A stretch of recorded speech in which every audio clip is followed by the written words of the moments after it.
आदाब, मैं हूँ वसअतुल्लाह ख़ान और मेरे साथ हैं शाहज़ेब जिलानी और हस्ब मामूल ज़र्रार खोड़ो।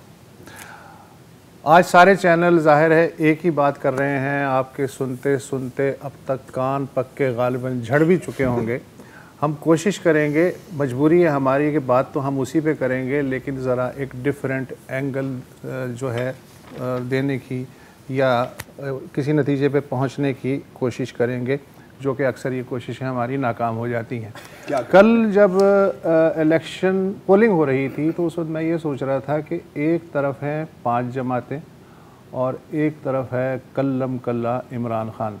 देखते हैं कि क्या नतीजा निकलता है।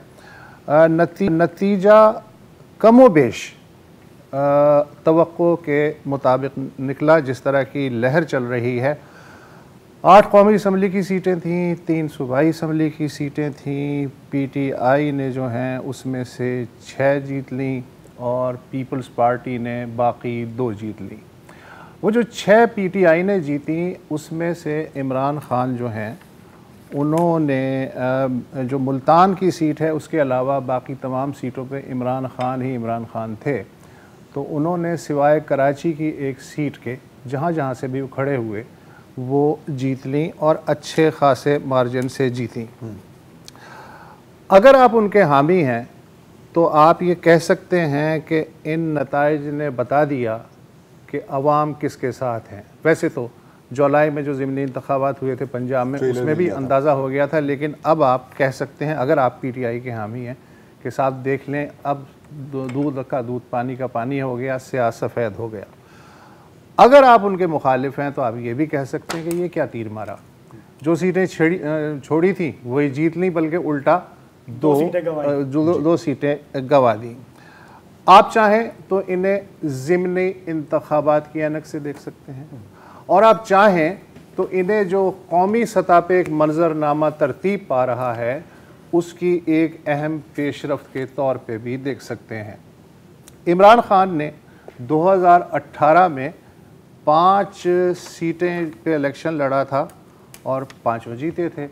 इस दफ़ा उन्होंने अपना ही रिकॉर्ड तोड़ दिया, 6 सीटें जीत ली।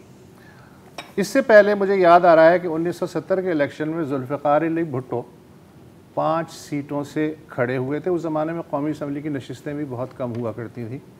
5 सीटों से वो खड़े हुए और उसमें से उन्होंने 4 सीट ली थी, मगर वो आम इंतखाबात थे। ये ज़िमनी इंतखाब हैं जिसके बारे में आम तौर पे कहा जाता है कि वोटर भी उकताए हुए होते हैं, कैंडिडेट्स भी कोई ख़ास दिलचस्पी नहीं लेते। लेकिन इस दफ़ा हमें ये तस्वीर नज़र आई कि जो वोटिंग टर्न आउट है जी, वो 14% से लेके 53% के दरमियान फ्लक्चुएट किया। ऐसा पहले किसी ज़िमनी इंतखाब में इतना फ्लक्चुएशन जो है वो देखने में नहीं आया। और जहाँ तक मार्जिन, विनिंग मार्जिन का ताल्लुक़ है, तो अगर आप हामी हैं पीटीआई के तो आप कह सकते हैं कि खान ने कंबल कुट लगाई है। और अगर आप मुखालिफ हैं, कई जगहों में तो वाकई कंबल कुट लगाई है, आपके गढ़ में घुस, अगर आप मुखालिफ हैं तो फिर ज़ाहिर है कुछ भी कह सकते हैं। मसलन अगर मैं इसकी मिसाल दूं कि मर्दान की जो सीट है इमरान खान ने वो 8000 वोटों के मार्जिन से जीती। आप कह सकते हैं खैबर पख्तूनख्वा तो खैर उनका घर है, वो कोई मसला नहीं है। इसी तरह 4 सद्दा में एमल वली खान जो ANP के रहनुमा हैं उनको 10,000 वोटों से हराया। पेशावर की सीट जो बहुत ही सीनियर ANP के रहनुमा ग़ुलाम अहमद बिलोर, अल्लाह जाने उन्होंने इस उम्र में इलेक्शन में हिस्सा लेने का क्यों इरादा ज़ाहिर किया, किसी नौजवान को भी टिकट दे सकते थे। बहरहाल यहाँ इमरान खान ने 25,000 वोटों से अपने जो करीब तरीन मुखालिफ हैं उसे मारा। फैसलाबाद, अब आ जाते हैं सेंट्रल पंजाब। सेंट्रल पंजाब रिवायती तौर पे मुस्लिम लीग नून का अब से कुछ दिन पहले तक टिला समझा जाता था, लेकिन अब इस किले में लगता है कि जिस तरह सुरंगापट्टनम के किले में शगाफ पड़ा था, तो गालिबन पंजाब के किले में भी हमें शगाफ पड़ता नज़र आ रहा है। पता नहीं ये भर पाएंगे या नहीं। बहरहाल फैसलाबाद, वहाँ इमरान खान आबिद शेर अली से 24,000 वोटों के मार्जिन से जीते। ननकाना साहब जो मुस्लिम लीग नून का घर था, वहाँ शिराज मनसब अली को इमरान खान ने 22,000 वोटों से हराया। अब मुल्तान में जहाँ तक ताल्लुक़ है, तो मुल्तान में पीपल्स पार्टी वो जीती, मूसा गिलानी और जो हैं वो जीते, और शहर बानो मेहर बानो जो साहबजादी हैं, उस पर हम तफसील में बात करेंगे वो थोड़ी देर में। हारी। अच्छा, अगर कराची में इमरान खान का मुकाबला हुआ पीपल्स पार्टी के हकीम बलोच साहब से, इमरान खान यहाँ ये वाही सीट है जहाँ 10,000 वोटों के मार्जिन से हारे। लेकिन करीब में जो कोरंगी की सीट थी NA 239, वहाँ उन्होंने MQM के उम्मीदवार को 30,000 वोटों के मार्जिन से हराया। और ये जो वाहिद सीट जो इमरान खान ने हारी मलीर की, ये वो वाहिद सीट है जिस पे बकौल उनके धांधली हुई। ज़ाहिर जो सिंध के इलेक्शन कमिश्नर थे, बकौल उनके वो गवर्नमेंट ऑफ सिंध के पेरोल पे थे। लेकिन मेरी समझ में ये नहीं आ रहा कि इसी इलेक्शन कमिश्नर ने एक सीट उन्हें जितवा दी और एक सीट पे धांधली करवा दी। इस पे भी हम बात करेंगे, कहने में कोई हर्ज नहीं। अच्छा, अगर मैं तीनों सूबाई असम्बली की सीटों की तरफ आऊँ, पंजाब असम्बली की जो 3 सीटें हैं उनमें जो मार्जिन है जीतने का PTI के उम्मीदवारों का वो भी अच्छा खासा है। वहाँ ज़ाहिर है इमरान खान नहीं लड़ रहे थे, उसके बावजूद PTI का जो कैंडिडेट है खानेवाल से, वो 14,000 वोटों से जीता है मुस्लिम लीग नून के उम्मीदवार के ख़िलाफ़। इसी तरह भावल नगर की सीट पे 11,000 वोटों से जीता है। और वाहिद सीट जो मुस्लिम लीग नून बरकरार रख पाई वो थी शेखुपुरा की, वहाँ वो 3,000 वोटों से जीती है। नून का जो जीतने का मार्जिन है वो, और जो PTI का जीतने का मार्जिन है उसमें भी अच्छा खासा फ़र्क महसूस हो रहा है। मोटी बात वसत आपकी, जैसे आपने ख़ुद भी कहा कि रिज़ल्ट ज़ाहिर है कि कल भी आ गए, आज भी सारा दिन चलते रहे, लेकिन जो तस्वीर वसत साहब ने हमारे सामने रखी है उसमें ये एडमिशन है कि इमरान खान ने बहुत ज़बरदस्त परफॉर्मेंस दी। एक बहुत ही गैर मामूली डिसीजन था उनका कि ज़िमनी इंतखाबात में इतनी सीटों से आप खुद खड़े हो जाएं।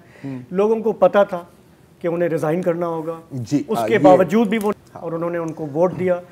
ये बात मानने की है, चाहे आप PTI के सपोर्टर हैं या नहीं हैं।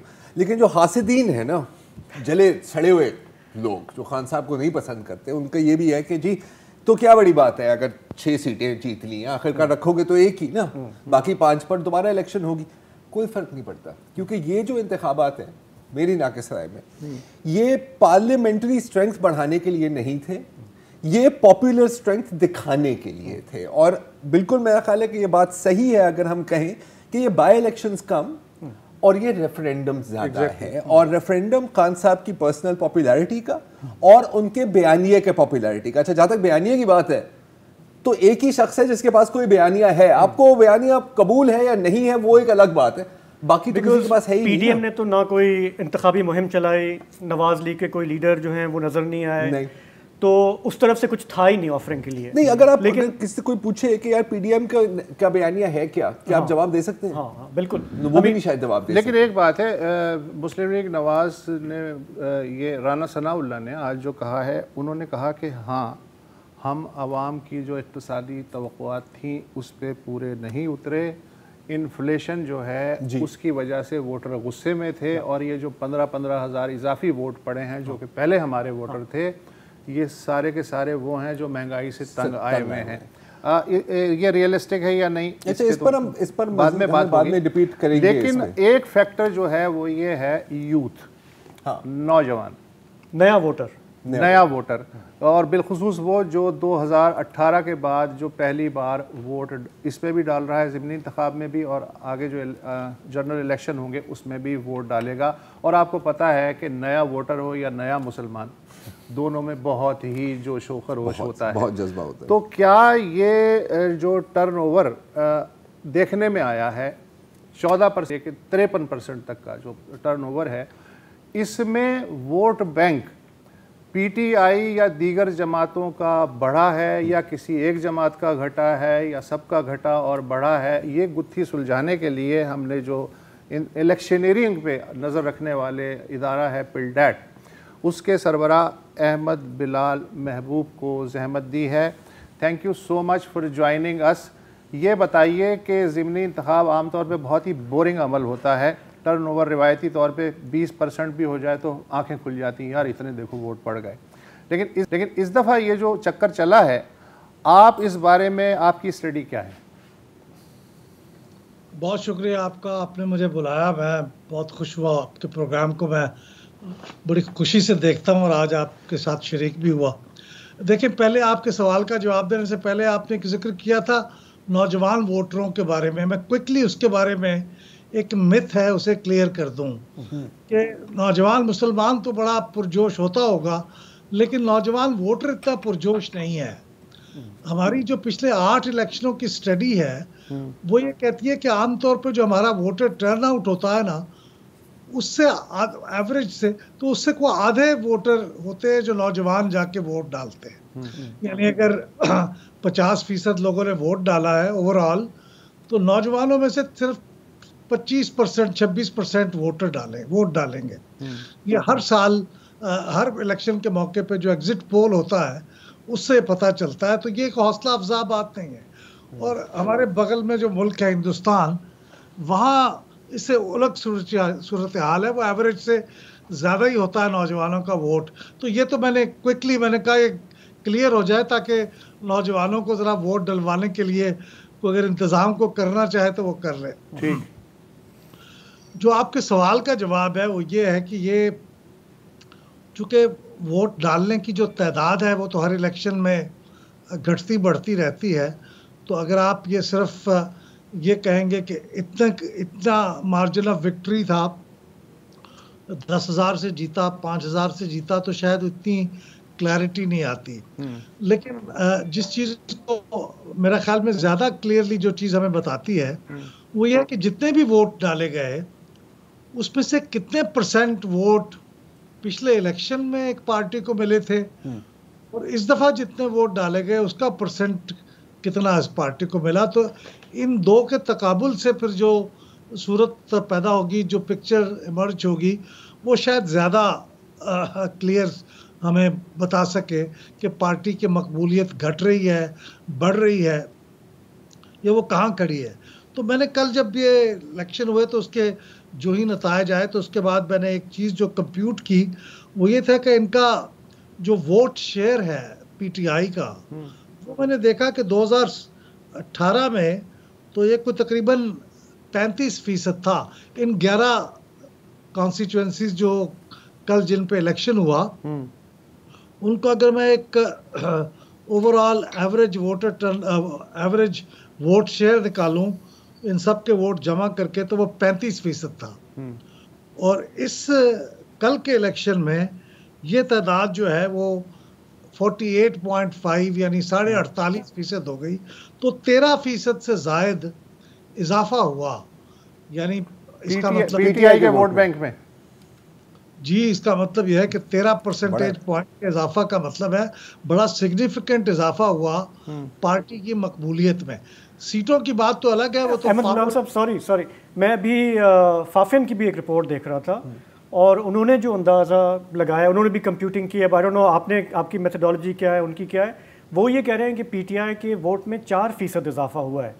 और उन्होंने जब ये तकाबुली जायज़ा लिया है 2018 का और संडे के इलेक्शन का, तो वो कह रहे हैं कि 6 हल्के ऐसे थे जहाँ पे मकबूलियत बढ़ी है पीटीआई की और 5 ऐसे हैं जहाँ पे कम हुई है।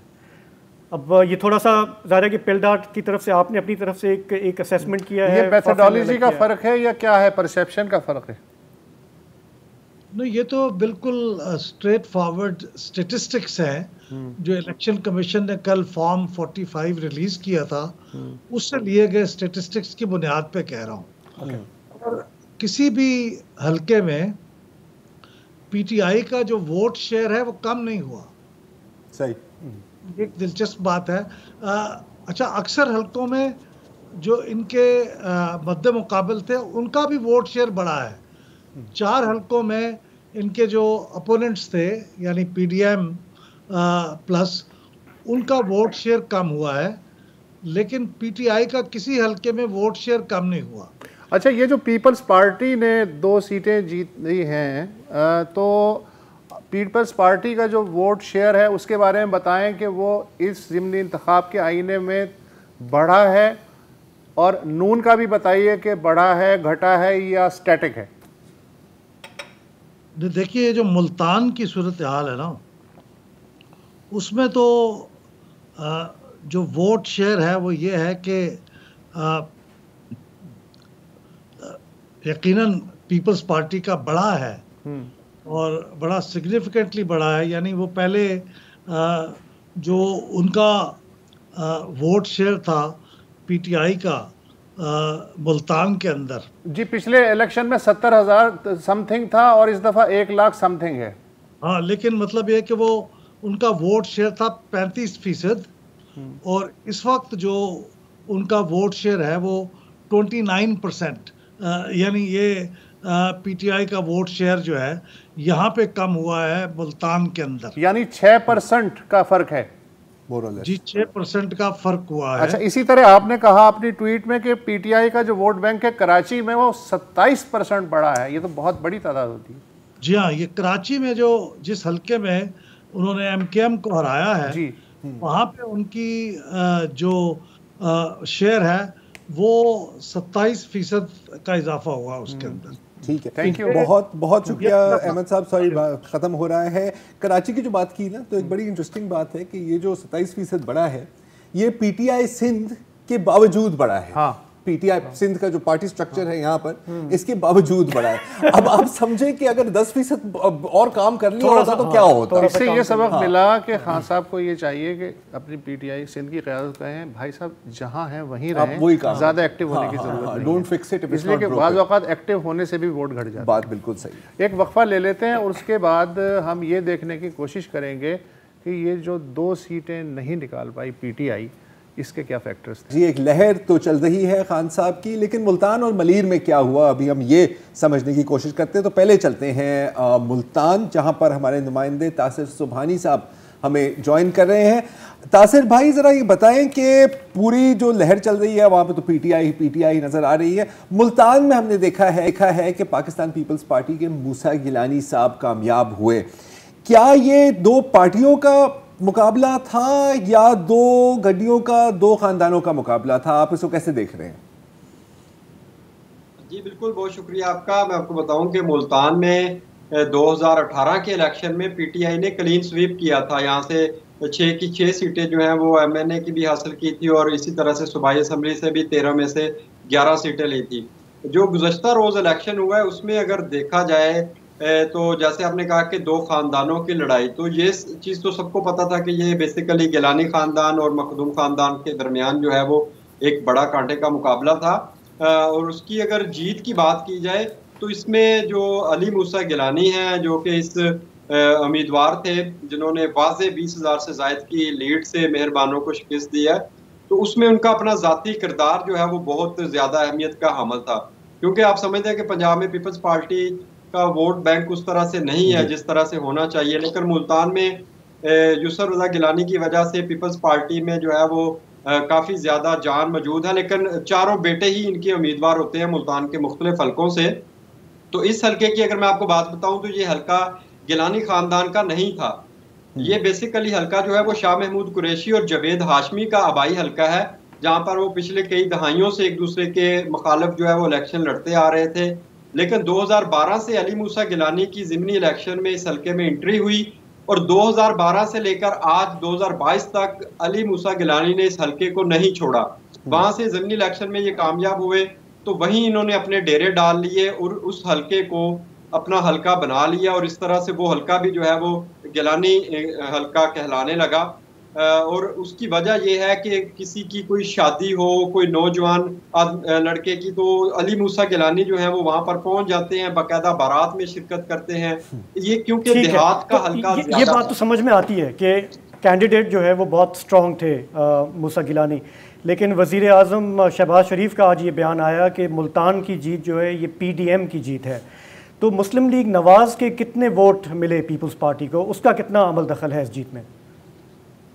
जी बिल्कुल, इसमें कोई दो राय नहीं है, क्योंकि अब्दुल गफ्फार डोगर जो इस वक्त वज़ीर मुमलकत भी हैं, वो इस हलके से 2013 में इलेक्शन जीते थे और उन्होंने जो है वो बड़ी वाज़ेह अक्सरियत जो है वो 2018 में भी 65,000 वोट लिया था। तो इस मरतबा जो है उन्होंने मूसा गिलानी को सपोर्ट किया है। ये भी अपनी जगह पर एक अहम है कि उनकी सपोर्ट भी यहाँ पर मौजूद थी पीडीएम की जो मुश्तरका, क्योंकि इन्होंने नून लीग ने अपना उम्मीदवार नहीं भेजा था। इसी वजह से मैं आपको बताऊं कि अगर ओवरऑल देखा जाए तो तहरीक इंसाफ के वोट भी यहाँ पर बढ़े हैं। मेहरबानो कुरैशी ने 5000 वोट ज्यादा लिए हैं अपने भाई के मुकाबले में। 2018 में जो जैन कुरैशी हैं उन्होंने 77,000 वोट लिए थे, तो मेहरबानो ने जो है वो 83,000 वोट लिए हैं इसमें। क्योंकि इस हल्के में अगर अली मूसा गिलानी के अलावा कोई और होता तो शायद वो उस तरह से ना जीत पाता, क्योंकि अली मूसा गिलानी का बड़ा। ठीक है, बहुत बहुत शुक्रिया तासिर भाई। तो एक चीज को हमेशा जहन में रखनी है कि नेशनल ट्रेंड एक चीज होती है, लेकिन कंस्टिट्यूएंसी पॉलिटिक्स की एक अपनी अहमियत होती है, और जोड़ तोड़ और रख रखाव का एक बहुत बड़ा फैक्टर होता है, कम से कम। मैं ये सोच रहा हूँ कि ज़ाहिर है कि पीटीआई ज़रा सा सोच तो रही होगी कि हम क्यों हारे हैं, लेकिन शायद अंदर से कुछ लोग खुश भी हो रहे हों। ये आपका पॉइंट है, ये आपकी ज़ाती राय हो सकती है, इसका हमसे कोई ताल्लुक नहीं है। ज़िमनी इंतखाबात में इमरान खान की ज़बरदस्त जीत, आगे क्या होने जा रहा है इस पर हम अभी बात करेंगे, लेकिन पहले थोड़ी सी नज़र डालते हैं एक कराची के उस हलके पे जहाँ पे उन्हें शिकस्त हुई। ये वाहिद हलका है जहाँ पे इमरान खान खुद खड़े हुए थे, खुद हारे हैं, बाकी जगहों से तो वो जीत गए 10,000 वोटों के मार्जिन से।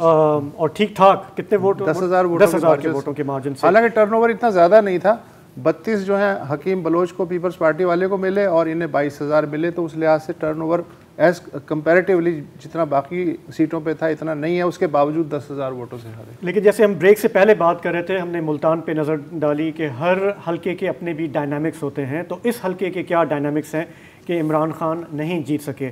तो हम ये जानते हैं कि कराची का ये जो मलीर का इलाका है, इसमें रिवायती तौर पर पीपल्स पार्टी का वोट बैंक रहा है।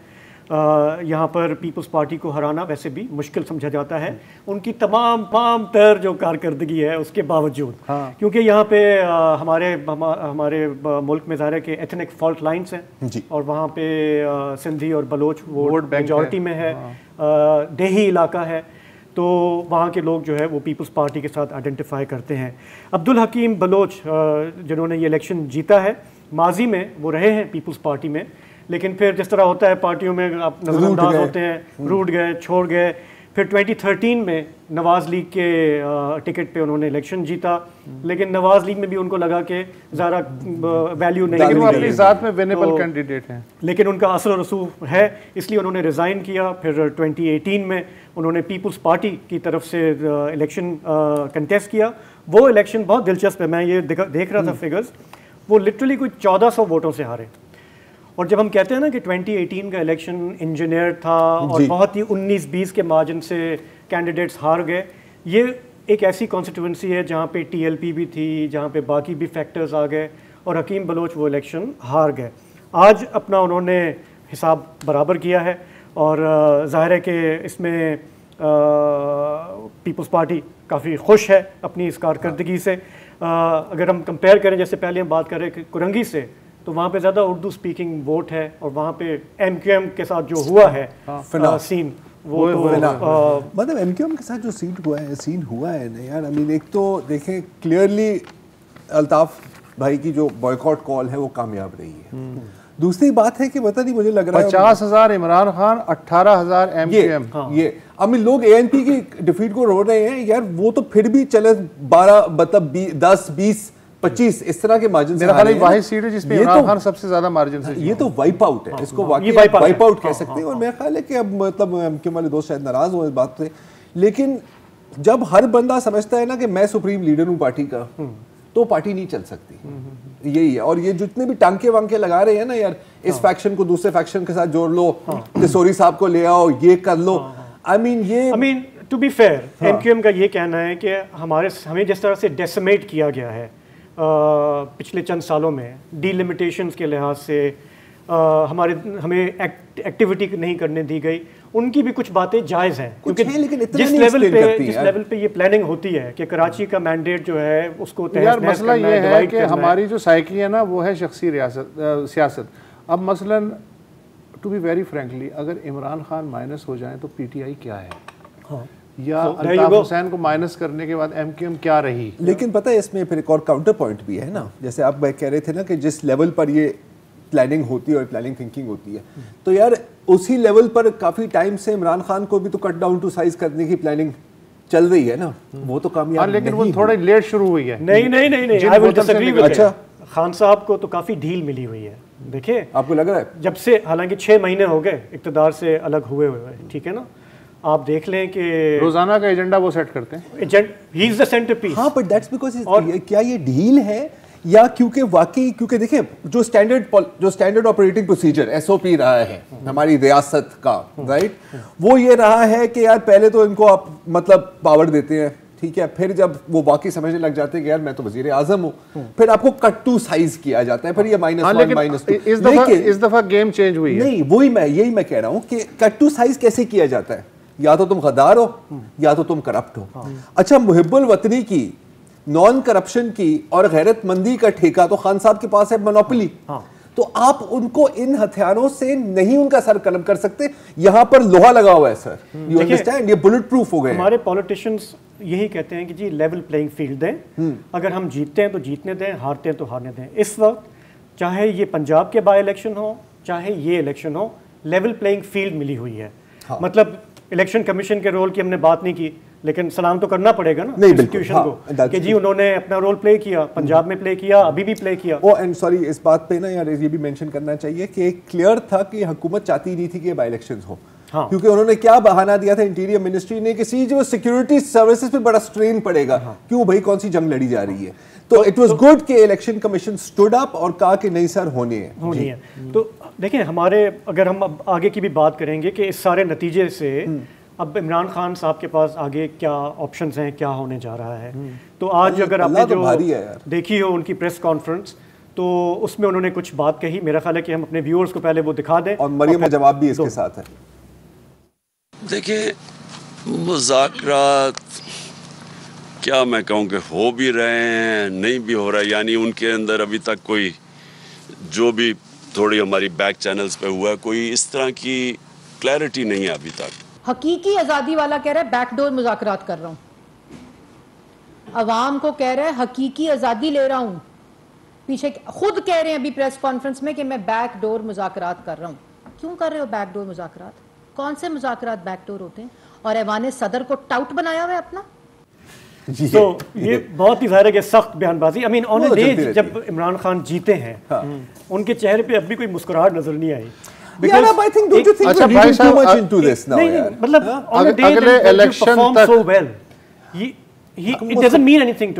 मैं इसलिए ये कह रहा हूँ कि ये इलेक्शन जो है, ज़िमनी इलेक्शन, ये सबको पता था कि एक बेमायने इलेक्शन है। मतलब सबको पता ये है कि जी के इलेक्शन जीतने के बाद भी उन्हें रिजाइन करना है। इसीलिए हमने कहा कि उसके बावजूद भी जब लोग गए तो उनको इट शोज के उनका बयानिया बिक रहा है, बहुत बिक रहा है। अब उसको वो किस तरह कैश कराते हैं। आज लॉन्ग मार्च की उन्होंने बात की थी कि अक्टूबर के महीने में ही डेट मैं दे दूंगा, लेकिन जब उनसे पूछा गया कि ये बैकडोर चैनल, क्योंकि उनकी जो सारी ये जो एफर्ट है ये गवर्नमेंट से नेगोशिएट करने के लिए नहीं है, ये हमारे जिनको हम न्यूट्रल कहते हैं, रियासत कहते हैं, उनके साथ है।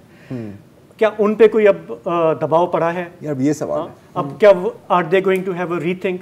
इस वक्त जो रिपोर्ट और think that will begin with, ये भी अच्छा होगा, ये भी अच्छी शुरुआत होगी कि सोचें।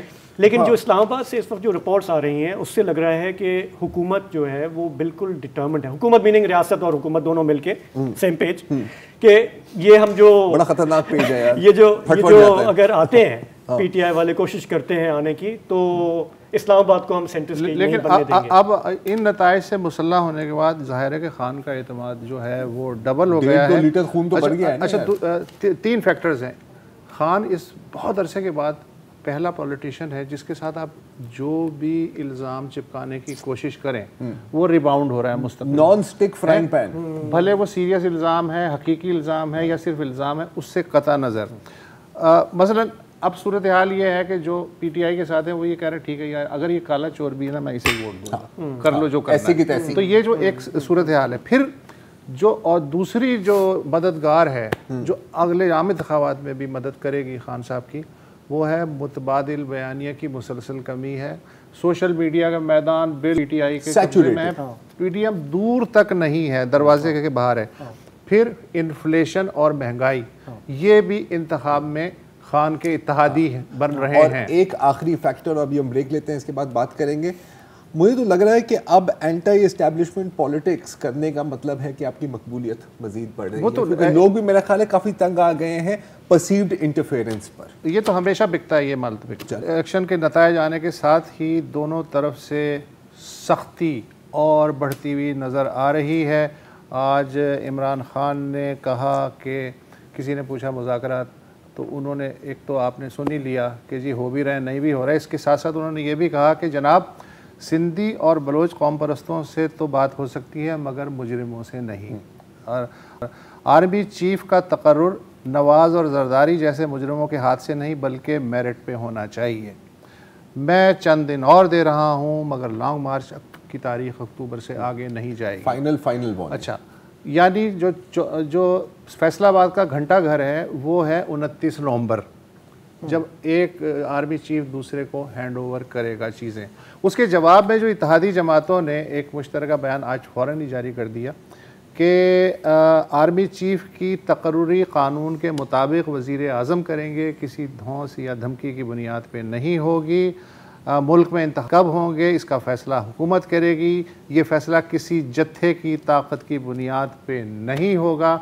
और साथ में राना सनाउल्लाह ने कहा कि अगर जत्थे वाली सियासत की गई तो हम भी इस सियासत के एक्सपर्ट हैं। तो छुरियाँ तो तेज़ हो रही हैं। अब आप क्या देखते हैं, ज़िबा कौन होने वाला है? मुझे ये सवाल। देखिए, मेरा एक बुनियादी सवाल है। आप लॉन्ग मार्च करना चाहते हैं, आप गवर्नमेंट को गिराना चाहते हैं, आप फ़ौरन इलेक्शन मांग रहे हैं, ठीक है ना। लेट्स से ये हो जाता है, सोचने में कोई इलेक्शंस हो जाते हैं, इलेक्शन अनाउंस हो जाते हैं, ठीक है ना। तो ये आर्मी चीफ की अपॉइंटमेंट जो है ये कौन करेगा? क्या केयर टेकर्स करेंगे? नहीं कर सकते। ठीक है, चले आप 2-3 कदम और आगे चले जाएं कि जो ये कह रहे हैं ना पीटीआई के जी कि हम 2/3 लेकर आ जाएंगे। लेट्स से कि इमरान खान वापस आ जाते हैं, कुछ भी कोई मिरेकल हो जाता है, आ गए। इस वक्त मुल्क को सबसे बड़े चैलेंजेस क्या हैं? आपसे पूछ रहा हूँ। मईशत, इकोनॉमी या टेररिज्म, महंगाई, रीइमर्जेंस। इस वक्त जो ये नून लीग हारी है इतनी बुरी तरह, महंगाई की वजह से हारी है, एक फैक्टर है। ठीक है, क्या सोल्यूशन है इस वक्त पीटीआई के पास? मैं कह रहा हूँ ये जो बयानियाँ है ना, गुलामी, ये आज़ादी वज़ादी, ये सब आप साइड पर रखते हैं। जो इमोटिव इशूज़ हैं जिसकी वजह से लोग जा रहे हैं पीटीआई की तरफ, ये हम मानते हैं कि जी ये गवर्नमेंट जो है इन्होंने एक डिफ़ॉल्ट अवॉइड किया है, अभी तक इनकी बड़ी यही अचीवमेंट है, उससे ज़्यादा तो कुछ नहीं कर सके। तो अगर इमरान खान वापस आते हैं क्या करेंगे वो? पिछली दफ़ा वो कह रहे थे कि जी कि हमारी तैयारी नहीं थी, हमें पता नहीं था, हमें ये नहीं था, वो सब हमने बातें सुन ली।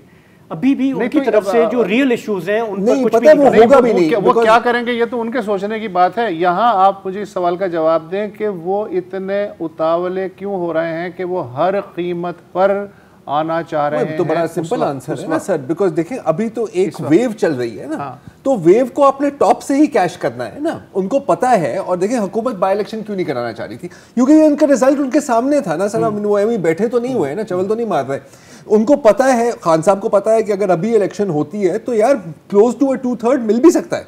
I can't rule it out अगर फ्री एंड फेयर। मेरा नहीं ख्याल, चले मेरा ख्याल है कि हो सकता है। मेरा नहीं ख्याल उनको कोई देगा। अच्छा, वो एक अलग बात है। मैंने इसलिए कहा था अगर एक दफा 2/3 दे के देख लिया, वो रिग्रेट किया, दोबारा नहीं। 2/3 जो है एक दफा दे के देख लिया, उस 2/3 ने जो है क्या कर लिया।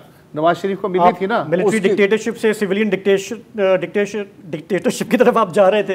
वो आप नवाज शरीफ की बात कर रहा हूँ, लेकिन वो ये कह रहे हैं कि वो उसके बाद भी उनको तो हटाया ही गया ना। बट एनीवे देखिए, हम यहाँ पे मैं अज्यूम कर रहा हूँ, यहाँ पे अजम्पशन जो मेरी है कि अगर फ्री एंड फेयर इलेक्शंस होती हैं तो PTI will have an excellent result.